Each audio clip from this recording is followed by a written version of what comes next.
listeners. It's A-Train, and this is True Crime Undercover. And I'm going to introduce to you the Fabio of Undercover, Super E. Greetings and salutations right before Mother's Day. Yeah. Have you guys got anything yet? No. Okay. I got to get down to Dollar General. Exactly. They have the best like cards for $1. Sweet. Yeah. Bernie's really Super E's really going to Super E is really going to Goodwill. Yeah. Yeah, once you get the bed bags out, it's a great product. Yeah, that and you wash the urine smell out of them. Everything's fine. Oh my God. Crunchy socks. Hey, So, yes. Super E, introduce our special calling guest. Well, we call him D-Mania now. We didn't like Big D. We like D-Mania. Uh-huh. Yeah. So we're going to D-Mania. Welcome, D-Mania. Thank you. Thank me very little. That sounds like a country that we never heard of in the Eastern Bloc. He's from D-Mania. That was very good. Most people, when they hear that, they're going to immediately think of Hulkamania. They are. But I mean, you represent. Exactly. You got a little Hulk Hogan going on, brother. Yeah. Oh no, that's red and yellow. He didn't say brother. That was Oh yeah, he did. Did he? Okay. Yeah, brother. Yay, brother. If the Hawk ate a lot and was completely out of shape, they would be indistinguishable. I represent that. Exactly. Hey, Super E. Yes. What are we going to talk about? D-Mania, what do you think we should talk about? Well, I think we have a couple things to talk about, but first and foremost, A-Train. Yes. I think that we should talk about an incident that Ernie was involved in. Super E! I'm sorry. I am sorry. Super E was involved in with another police officer and one of his handy helpers. Yeah, handy helpers. And there was some serious felonious mopery going on in a park. So I think we should hear that story first. Okay. I want to hear it. Well, thanks for setting the stage, D-Mania. A-Train, I'll fill the rest of the details in. Okay. Way back in time, right before OJ allegedly murdered everyone, this was right before that. He didn't allegedly do anything. Okay, he did it. Good. Anyways, one of the guys in the Vice unit, his name was Tom. I think we can go with Tom, correct? Sure. So anyways, Tom was in the Vice unit, and he was a living legend at the time. He's no longer with us. That was a tragic incident. Yeah. But when he was with us working at the Vice unit, living legend, all kinds of crazy stories about him. Whenever you got to talk to him, you were laughing all the time.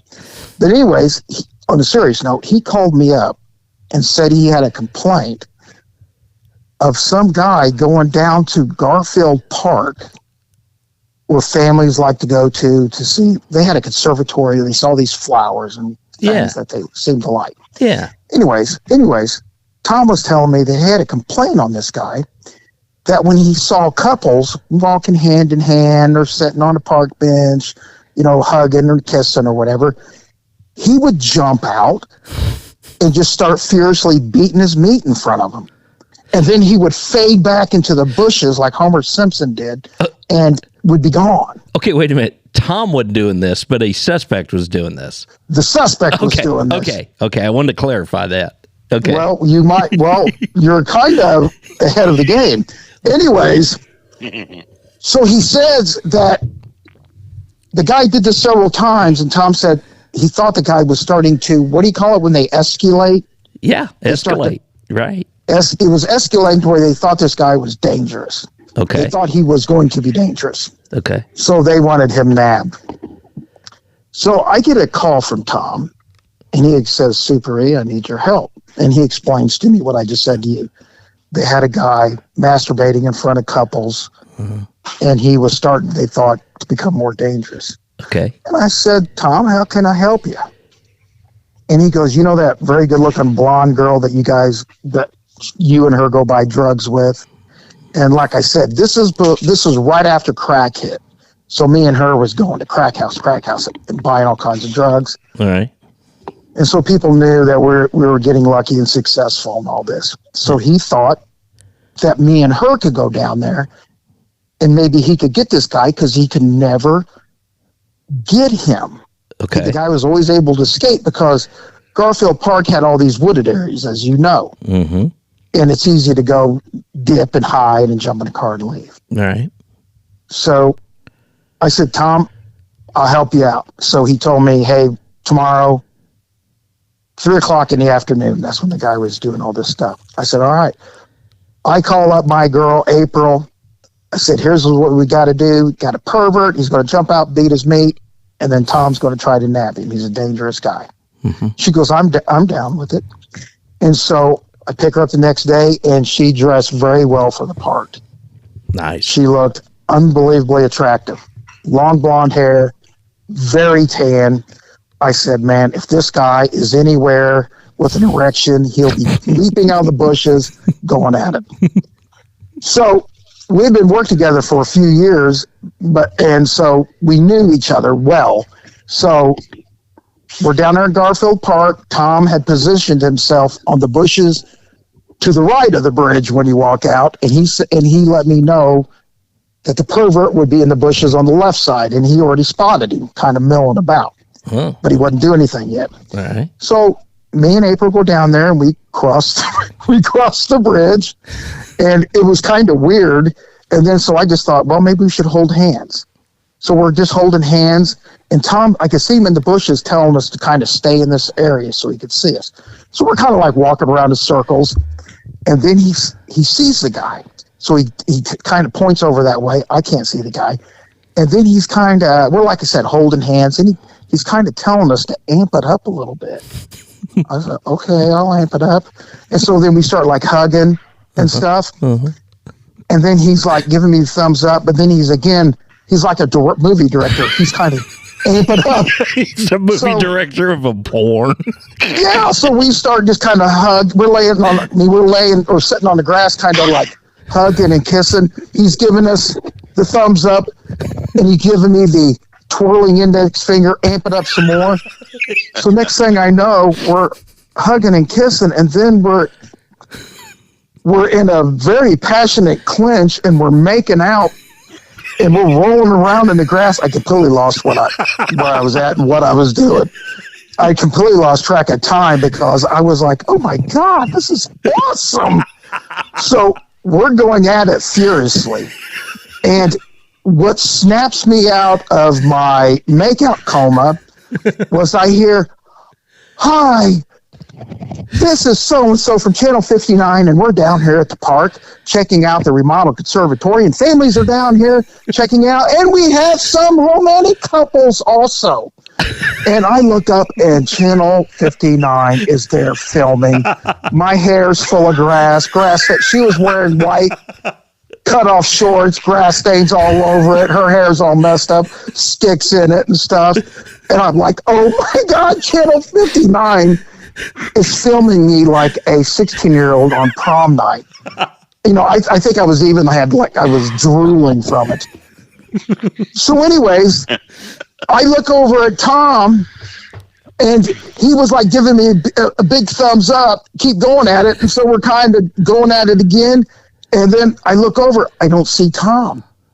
And then luckily Channel 59 had moved on.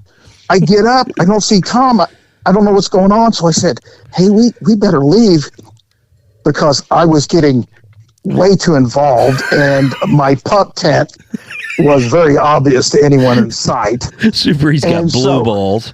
He took care of that. I needed a cane. I was hobbling so bad walking.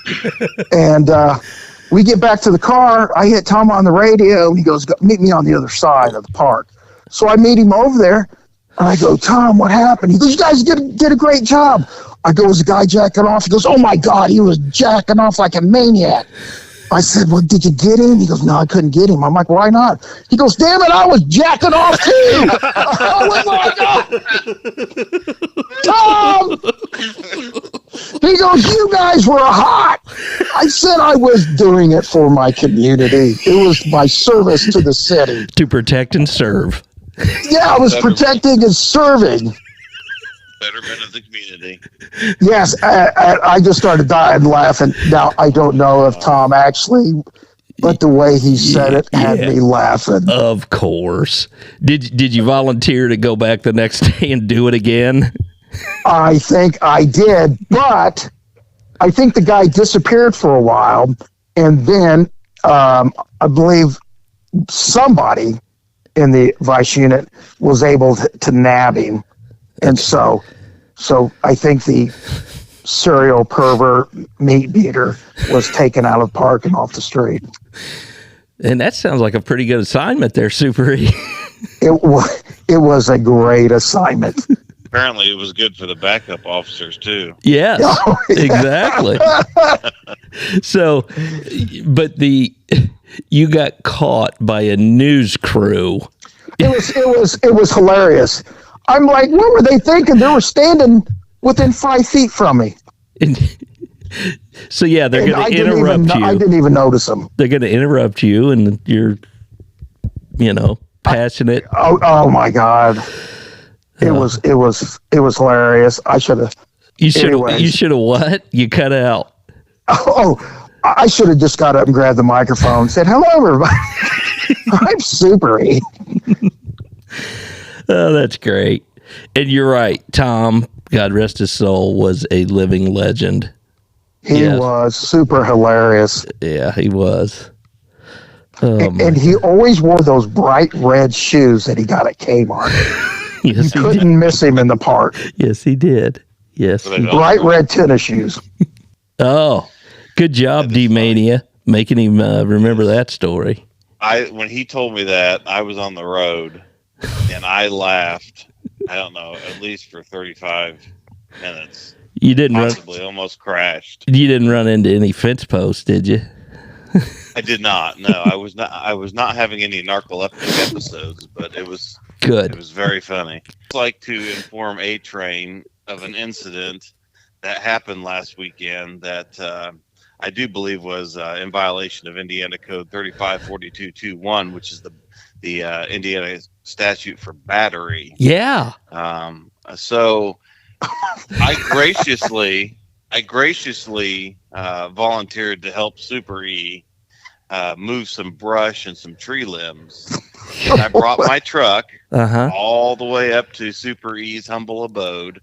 We load up all this brush. Keep in mind, it's also raining during this. And it's tree limbs. It was tree limbs and brush, yes.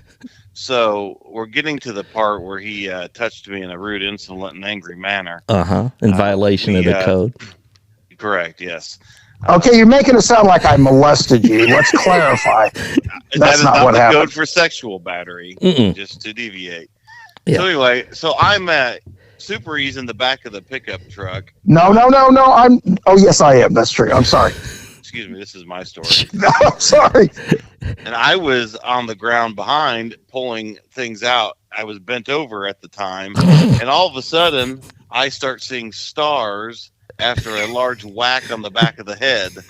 Ernie throws a log. Super E throws a log out of the back of the truck, which proceeds to make contact with the back of my head, almost knocking me out.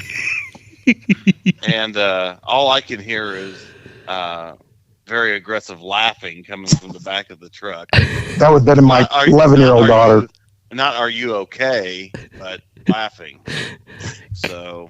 Wow. Okay, Your Honor. May I rebut the statement? Yeah, proceed. You want to add in the part where you twisted my neck? But okay. Here's what happened. We're trying to move the limbs, but I wisely put a 2x4 tied to a rope. So at the bottom of the bed, so when we piled all these sticks and limbs and stuff, we could pull it out at one time. Okay. And not as flexible as I used to be, but I needed to get into the back of the truck and push it as D-Mania pulls it. But I can't climb onto the tailgate because it's piled under with leaves or limbs. So D-Mania offers to give me a lift. Now, remember, his shoulders are fried. His neck is messed up. He just had an MRI, and they said, we don't know how your big fat head stays on his shoulders. But anyways, he tries to lift me up and screams that his shoulders hurt. Then he decides, hey, let me get down on one knee, stand on my knee, and get yourself in the truck. I said, okay. I stand up on his knee. All of a sudden, he starts screaming in pain and starts wobbling. The only thing I have to keep myself from falling is his skull.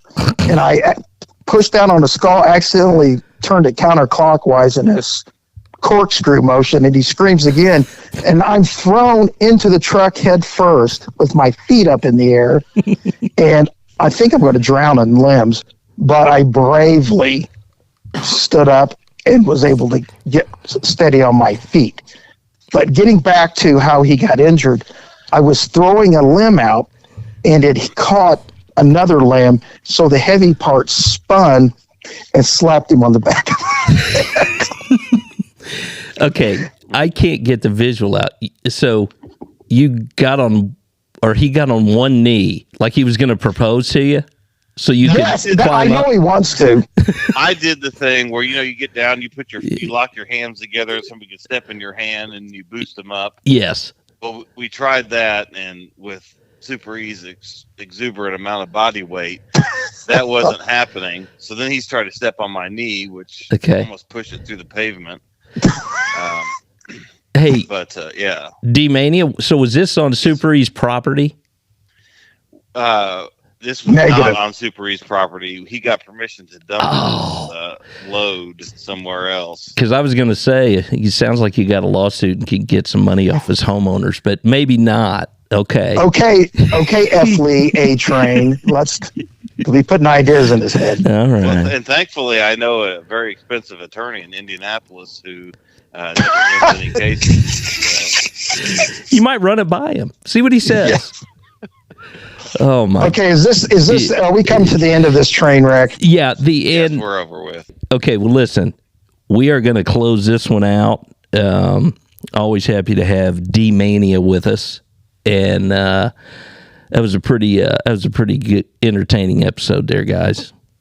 Thanks. Thank you. Is there anything poignant that you guys would like to say in closing? Okay, remember when he said he was bent over and saw stars? I was up in the bed of the truck. Okay.